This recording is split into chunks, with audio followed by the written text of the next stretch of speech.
दिल्ली में मुख्य सचिवों का 5वां राष्ट्रीय सम्मेलन आज होगा। प्रधानमंत्री नरेंद्र मोदी बैठक की अध्यक्षता करेंगे। बैठक का उद्देश्य सहकारी संघवाद को मजबूत करना है। विकसित भारत के लिए मानव पूंजी विषय पर विचार करेंगे। सम्मेलन में शिक्षा, खेल, पर्यटन समेत कई विषयों पर आज चर्चा होगी। तो आज मुख्य सचिवों का 5वां राष्ट्रीय सम्मेलन होगा। प्रधानमंत्री नरेंद्र मोदी बैठक की अध्यक्षता करेंगे। विकसित भारत के लिए मानव पूंजी विषय पर इस सम्मेलन में आज चर्चा होगी। सम्मेलन में शिक्षा, खेल, पर्यटन समेत कई विषयों पर चर्चा की जाएगी। तो दिल्ली में मुख्य सचिवों का 5वां राष्ट्रीय सम्मेलन आज होगा। प्रधानमंत्री नरेंद्र मोदी सम्मेलन की अध्यक्षता करेंगे, बैठक की अध्यक्षता करेंगे।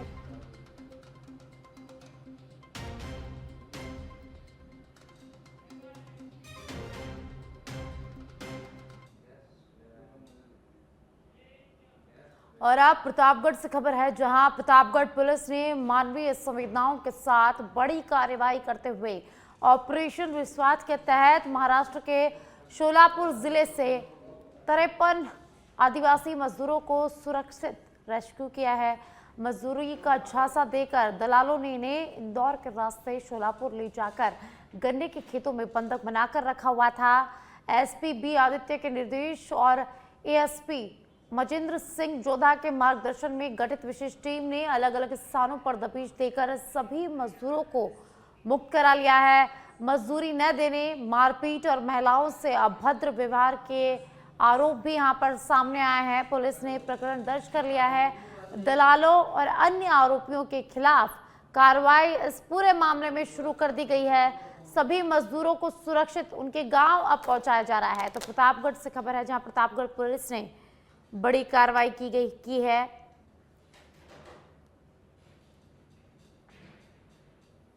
तो महाराष्ट्र के शोलापुर से 53 आदिवासी मजदूरों को पुलिस ने यहां पर मुक्त करवाया है।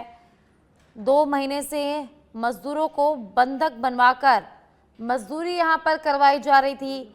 मजदूरों से गन्नों के खेत में काम करवाया जा रहा था। तो आपको बता दें कि घंटाली जिले और आसपास के रहने वाले ये सभी मजदूर हैं, जिनको पुलिस ने अब मुक्त करा लिया है।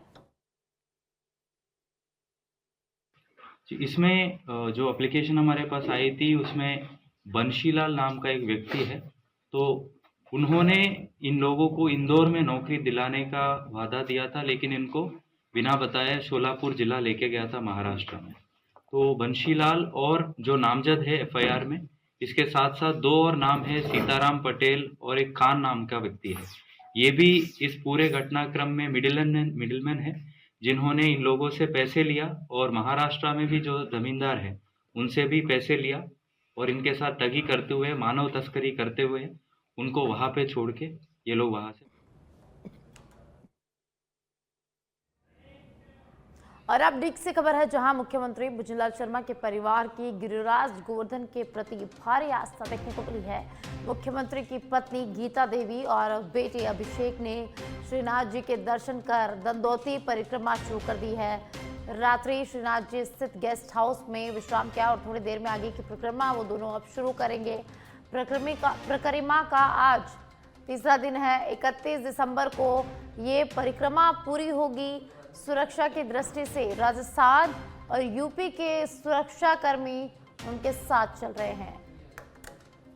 तो मुख्यमंत्री भुजनलाल शर्मा के बेटे और पत्नी का परिक्रमा का आज तीसरा दिन है और उनका सुरक्षा में भी पूरा ध्यान रखा जा रहा है। सुरक्षा की दृष्टि से राजस्थान और यूपी पुलिस के जो सुरक्षा कर्मी हैं वो साथ चल रहे हैं। तो मुख्यमंत्री भुजनलाल शर्मा के परिवार की गिरिराज गोवर्धन के प्रति भारी आस्था है। मुख्यमंत्री भुजनलाल शर्मा की पत्नी गीता देवी और बेटे अभिषेक ने श्रीनाथ जी के दर्शन कर दंदौती परिक्रमा शुरू कर दी है। रात्रि श्रीनाथ जी स्थित गेस्ट हाउस में दोनों ने रात्रि विश्राम किया। थोड़ी देर में अब आगे की जो परिक्रमा है वो शुरू होगी। परिक्रमा का आज तीसरा दिन है और ये जो परिक्रमा है वो 31 दिसंबर को पूरी होगी। सुरक्षा की दृष्टि से राजस्थान और यूपी के सुरक्षा कर्मी उन दोनों के साथ चल रहे हैं। लीक से खबर है जहां मुख्यमंत्री भुजनलाल शर्मा के परिवार की गिरिराज गोवर्धन के प्रति भारी आस्था देखने को मिली। जयपुर से खबर है जहां बीजेपी की प्रदेश स्तरीय कार्यशाला होगी। बीजेपी की प्रदेश स्तरीय कार्यशाला 3 जनवरी को होगी। पार्टी के राष्ट्रीय संगठन महामंत्री बीएल संतोष यहां पर क्लास लेंगे। प्रदेश अध्यक्ष मदन राठौड़ और मुख्यमंत्री भुजनलाल शर्मा भी इस दौरान मौजूद रहेंगे। 8 घंटे से ज्यादा समय तक बीजेपी की एक कार्यशाला चलेगी। प्रदेश पदाधिकारियों के साथ सभी जिला अध्यक्ष, मोर्चा के प्रदेश अध्यक्ष, प्रकोष्ठ विभागों के संयोजक सहित करीब 350 लोग इस कार्यशाला में शामिल होंगे। संगठन की बूथ स्तर पर समीक्षा, मजबूती, कामकाज को लेकर इस कार्यशाला में चर्चा होगी। तो 8 घंटे से ज्यादा तक बीजेपी की कार्यशाला चलेगी। 3 जनवरी को बीजेपी की कार्यशाला आयोजित होगी और इसमें प्रदेशाध्यक्ष मदन राठौड़ मौजूद रहेंगे। मुख्यमंत्री भुजनलाल शर्मा इसमें मौजूद रहेंगे और तकरीबन करीब 350 लोग इस कार्यशाला में शामिल होंगे। संगठन के बूथ स्तर पर समीक्षा, मजबूती, कामकाज को लेकर इस कार्यशाला में चर्चा की जाएगी। तो जयपुर से खबर है जहां बीजेपी की कार्यशाला होगी। बीजेपी की प्रदेश स्तरीय कार्यशाला आयोजित होगी। 3 जनवरी को ये कार्यशाला होगी। सांबर महोत्सव 2025 का शुभारंभ आज उप मुख्यमंत्री दिया कुमारी सांबर महोत्सव का शुभारंभ करेंगी। दोपहर 12 बजे सांबर महोत्सव की शुरुआत होगी। संस्कृति, प्रकृति और रोमांच का महाआयोजन यहां पर देखने को मिलेगा। आज से 31 दिसंबर तक सांबर महोत्सव का आयोजन होगा। देश विदेश से आने वाले सैलानियों को राजस्थान की कला, संस्कृति और प्राकृतिक विरासत से रूबरू करवाएगा ये महोत्सव। महोत्सव को लेकर पर्यटन और प्रशासन ने तैयारियां पूर्ण कर ली है। अधिकारियों को पर्यटकों की सुरक्षा और सुविधाओं को लेकर दिशा निर्देश दिए गए हैं। जयपुर पर्यटन विभाग की ओर से इस महोत्सव का आयोजन किया जा रहा है। सांबर महोत्सव 2025 की आज से शुरुआत होगी और ज्यादा जानकारी के लिए सहयोगी निरंजन जुड़ चुके हैं। निरंजन, सांबर महोत्सव 2025 की आज से शुरुआत होने वाली है। उप मुख्यमंत्री दिया कुमारी इसकी शुरुआत करेंगी, क्या कुछ ज्यादा जानकारी है निरंजन? देखिए, टूरिज्म डिपार्टमेंट की ओर से पूरा ये जो सेलिब्रेशन है वो यहाँ पर हो रहा है, जिसकी शुरुआत जो है वो डिप्टी सीएम दिया कुमारी यहाँ पर करने वाली है। 31 दिसंबर तक ये पूरा आयोजन यहाँ पर चलेगा, जो कि बहुत भव्य होने वाला है। इसमें राजस्थानी नहीं, पूरे देश भर के लोग जो हैं वो इसके कार्यक्रमों को जो है वो यहाँ पर देखने आएंगे। सांस्कृतिक संध्या यहाँ पर जो है वो यहाँ पर होगी और सांस्कृतिक विरासत का पूरे उत्सव जो है वो यहाँ पर जो है वो माना जा रहा है। 11:30 बजे आज जो है वो सांबर फेस्ट की शुरुआत जो है वो हो जाएगी। काफी लंबे समय से इंतजार, यानी कि पूरे साल भर इसका फेस्टिवल का जो है वो इंतजार रहता है, जिसकी आज शुरुआत हो जाएगी, जो कि अपने आप में बहुत शानदार जो है ये उत्सव जो है वो माना जाता है। जी, बहुत बहुत शुक्रिया निरंजन इस तमाम जानकारी के लिए। नए साल से पहले आरपीएससी ने बेरोजगार युवाओं को बड़ी सौगात दी है। वर्ष 2026 में होने वाली भर्ती परीक्षाओं का कैलेंडर जारी कर दिया है। 11 जनवरी 2026 से परीक्षाओं का आगाज होगा। डिप्टी कमांडेंट परीक्षा 2025 से शुरुआत इसकी होने वाली है। जनवरी से नवंबर तक 16 भर्ती परीक्षाओं की तिथियां तय कर ली गई है। अप्रैल से दिसंबर तक 5 तिथियां अन्य परीक्षाओं के लिए आरक्षित रखी गई है। आयोग का ऑनलाइन सीबीटी परीक्षाओं पर विशेष जोर रहने वाला है। लेक्चरर, आयुर्वेदिक लेक्चरर परीक्षा 12 जनवरी को होगी। 2026 को सीबीटी से सहायक विद्युत निरीक्षक परीक्षा 1 फरवरी 2026 को होगी। पहले भी 2012-18 में 160 परीक्षाएं ऑनलाइन हो चुकी है।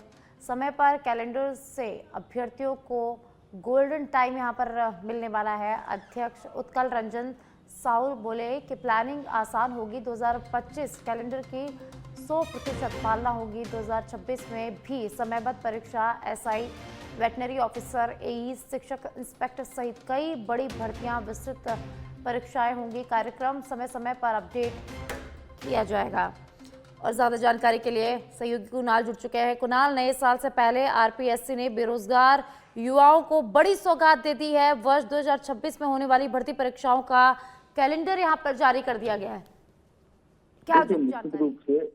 निश्चित रूप से राजस्थान लोक सेवा आयोग द्वारा लगातार जो है नवाचार किए जा रहे हैं और ये एक नई प्रथा शुरू हुई है जिसमें जो कैलेंडर जो है वो जारी कर दिया जाता है एक साल पहले ही, और जिसमें एक साल में जो तमाम परीक्षाएं होने वाली होती हैं उनके बारे में जानकारी यहाँ पर दी जाती है। कल आरपीएससी के द्वारा जो है कैलेंडर जारी कर दिया गया है जिसमें आगामी समय में 16 जो भर्तियां हैं जिसमें छोटी और बड़ी दोनों शामिल हैं उनकी जो घोषणाएं कर दी गई है, जिससे अभ्यर्थी जो है पूर्व में उसको पता रहे कि जो परीक्षा है वो कब होने वाली है और उससे वो अपनी तैयारी उस हिसाब से कर सके। इसके अलावा 5 तारीखों को आरपीएससी के द्वारा रिजर्व रखा गया है। रिजर्व रखने का कारण है कि अगर कोई परीक्षा करवानी होती है तो इन जो रिजर्व तारीख है उनमें जो है परीक्षा का आयोजन यहाँ पर करवाया जा सकता है। कई बड़ी भर्तियां जो है हम बात कर सकते हैं, सहायक विद्युत निरीक्षक की बात कर सकते हैं, उसका आयोजन जो है 1 फरवरी 2026 को होना है। और इस पूरे आरपीएससी ने फोकस किया है कि हम ऑनलाइन माध्यम से जो है परीक्षा करवाएं ताकि पारदर्शीपूर्ण तरीके से जो है परीक्षा हो सके। जो भर्ती परीक्षा है उसमें एसआई की, वेटनरी ऑफिसर, एईएन, शिक्षक, इंस्पेक्टर सहित कई जो बड़ी भर्तियों का आयोजन आगामी समय में 2026 में आरपीएससी करवाने जा रहा है। बहुत बहुत शुक्रिया कुणाल इस तमाम जानकारी के लिए।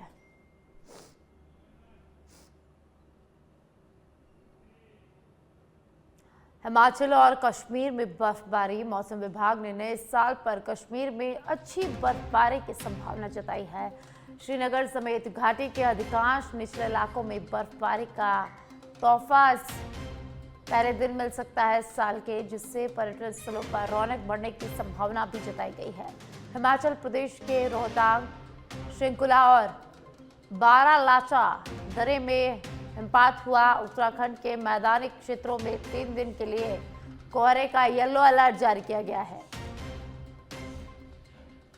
हिमाचल प्रदेश और कश्मीर में बर्फबारी की संभावना जताई गई है। और अब जयपुर के चौमू से खबर है, जहां चौमू कस्बे में इंटरनेट सेवा 28 दिसंबर सुबह 7 बजे तक बंद कर दी गई है।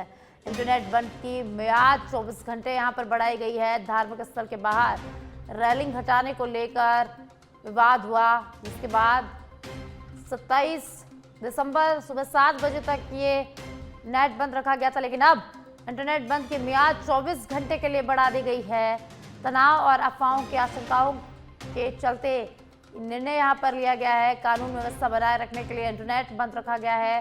पुलिस आयुक्त के पत्र के बाद इंटरनेट बंद की अवधि बढ़ाई गई है। पहले 27 दिसंबर सुबह 7 बजे तक इंटरनेट बंद के आदेश थे, लेकिन अब 24 घंटे की अवधि यहां पर बढ़ा दी गई है। अब फिर 24 घंटे के लिए यहां पर पाबंदी को बढ़ा दिया गया है। संभागीय आयुक्त पूनम ने ये आदेश जारी किए हैं। तो चौमू कस्बे में 28 दिसंबर सुबह 7 बजे तक इंटरनेट बंद रहेगा।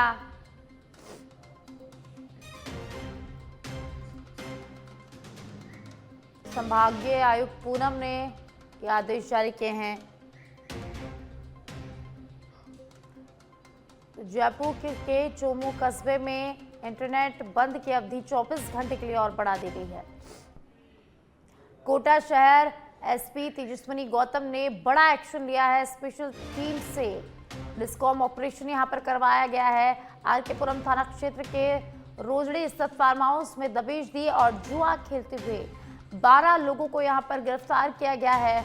मौके से 16 मोबाइल, जुआ राशि 3,30,000 रुपए बरामद यहां से किए गए हैं।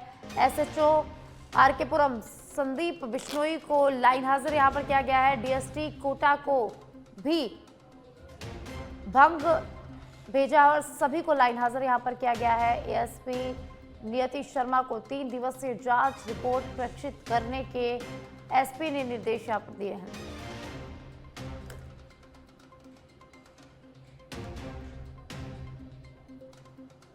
तो कोटा शहर एसपी तेजस्विनी गौतम ने बड़ा एक्शन लिया है। स्पेशल टीम से डिस्कॉम ऑपरेशन एसपी ने करवाया है। आरकेपुरम थाना क्षेत्र के रोजड़ी स्थित फार्म हाउस पर पुलिस ने दबिश दी। जुआ खेलते 12 लोगों को पुलिस ने यहां से गिरफ्तार किया है। मौके से 16 मोबाइल जुआ राशि 3.30 लाख रुपए बरामद किए हैं। एसएचओ आरके पुरम संदीप बिश्नोई को लाइन हाजिर यहां पर किया है। डीएसटी कोटा को भी किया भंग, भेजा सभी को लाइन आईएसआई। और ज्यादा जानकारी के लिए सहयोगी राकेश जुड़ चुके हैं। राकेश, कोटा शहर एसपी तेजस्विनी गौतम ने बड़ा एक्शन लिया है। यहां पर दबिश दी गई फार्म हाउस पर, जहां से 12 लोगों को गिरफ्तार किया गया है। वहीं एसएचओ आरके पुरम संदीप बिश्नोई को भी यहां पर लाइन हाजिर किया गया है। क्या कुछ ये पूरा मामला है? देखिए, कोटा शहर एसपी तेजस्विनी गौतम को आरके पुरम थाना क्षेत्र में जो जुआ खेलने की जानकारी मिली थी, इस जानकारी के बाद जो गठित टीम थी उनको भेजा गया था और मौके पर जुआ खेलते हुए 12 लोगों को गिरफ्तार किया, जिनके पास से 16 मोबाइल और करीब 3,30,000 रुपए की नकदी बरामद हुई है। मामले को लेकर जो एसएचओ आरके पुरम है संदीप बिश्नोई, उनको लाइन हाजिर किया है और जो डीएसटी कोटा है उसको भंग कर दिया गया है। सभी को लाइन हाजिर कर दिया है। नए सिरे से अब डीएसटी का गठन किया जाएगा, क्योंकि पूरे मामले की जांच एडिशनल एसपी नीति शर्मा को सौंपी गई है। वो 3 दिवसीय जांच रिपोर्ट पेश करेगी जल्दी पूरे मामले को लेकर। जी बहुत बहुत शुक्रिया राकेश इस तमाम जानकारी के लिए।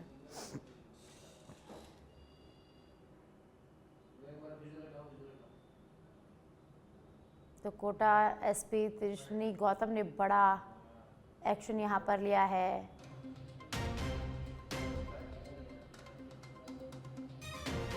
स्पेशल टीम से डिस्कॉम ऑपरेशन एसपी ने करवाया। तो इसी के आरकेपुरम थाना क्षेत्र के रोजड़ी स्थित फार्म हाउस में पुलिस ने दबिश दी और यहां से जुआ खेलते 12 लोगों को गिरफ्तार किया गया है।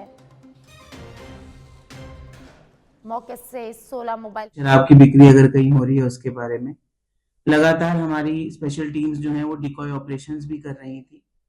इसी क्रम में आज श्रीमान आईजी साहब के निर्देशन में और मेरे साथ हम लोगों ने एक स्पेशल टीम का गठन किया था, जिसने आज आरकेपुरम थाना इलाके में आमली रोजड़ी में एक फार्म हाउस पर चल रहे जुए सट्टे को पकड़ा है, जिसमें लगभग 12 व्यक्तियों को गिरफ्तार किया गया है और लगभग 3,30,000 के आसपास की राशि उनसे बरामद हुई है और कई मोबाइल फोन्स बरामद हुए हैं और अभी उसमें इन्वेस्टिगेशन और अनुसंधान जारी है।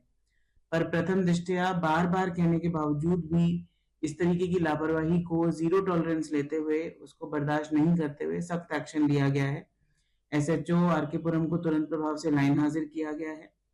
जो बीट कांस्टेबल जिसके इलाके में ये जुआ सट्टा चल रहा था वो आज छुट्टी पर है, इसीलिए एडिशनल एसपी सिकाऊ नियति शर्मा के नेतृत्व में एक जांच कमेटी का गठन किया गया है जो इस पूरे प्रकरण की जांच कर रही है और 3 दिन में मेरे को रिपोर्ट सबमिट करेंगे कि इसमें किस किस की इन्वॉल्वमेंट थी या नहीं थी, या ये कैसे हुआ कि बार बार कहने के बावजूद भी इतने बड़े स्केल पर ये सट्टा चलता हुआ हमें मिला। इसी के साथ साथ डीएसटी की भूमिका को भी संदिग्ध मानते हुए एक बार पूरी डीएसटी को भंग किया गया है और उन सभी को लाइन हाजिर किया गया है। और इसमें जो डीएसटी इंचार्ज हैं पुष्पेंद्र बंसीवाल, एएसआई रामवीर और ये 6 लोग जो डीएसटी का हिस्सा थे, इन सभी को लाइन में आमद कराने के लिए कह दिया गया है, लाइन हाजिर किया गया है और इसकी जांच भी एडिशनल एसपी सिकाऊ नियति शर्मा। और आप जयपुर से खबर है जहां राजस्थान पशुपालन विभाग में बड़ी पदोन्नति हुई है। 1055 अधिकारियों को पदोन्नति मिली है। वरिष्ठ पशु चिकित्सा अधिकारी से अतिरिक्त निदेशक स्तर तक पदोन्नति हुई है। शासन सचिवालय में पदोन्नति समिति की बैठक हुई। आरपीएससी सदस्य डॉक्टर सुशील कुमार बिस्सू की अध्यक्षता में बैठक हुई। साल 2024-25 तक की पदोन्नतियां स्वीकृत की गई है। लंबे समय से लंबित पदोन्नतियां का यहां पर निस्तारण किया गया है। पदोन्नति से विभागीय कार्यप्रणाली और मजबूत यहां पर होगी। मुख्यमंत्री भुजनलाल शर्मा के निर्देश पर यह पूरी कार्रवाई हुई है। सितंबर में भी 231 अधिकारियों को पदोन्नति यहां पर।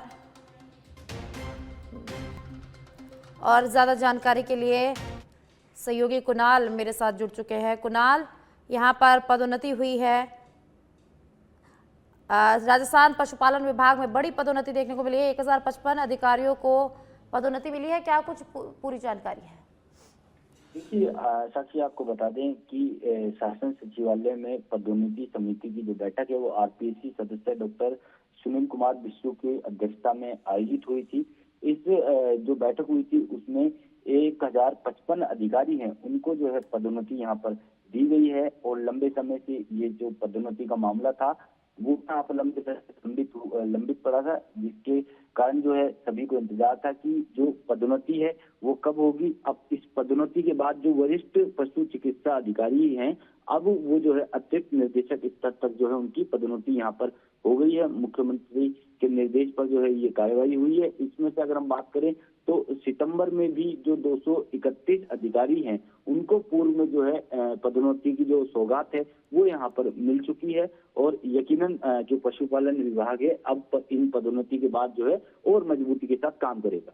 जी, बहुत बहुत शुक्रिया कुणाल इस तमाम जानकारी के लिए।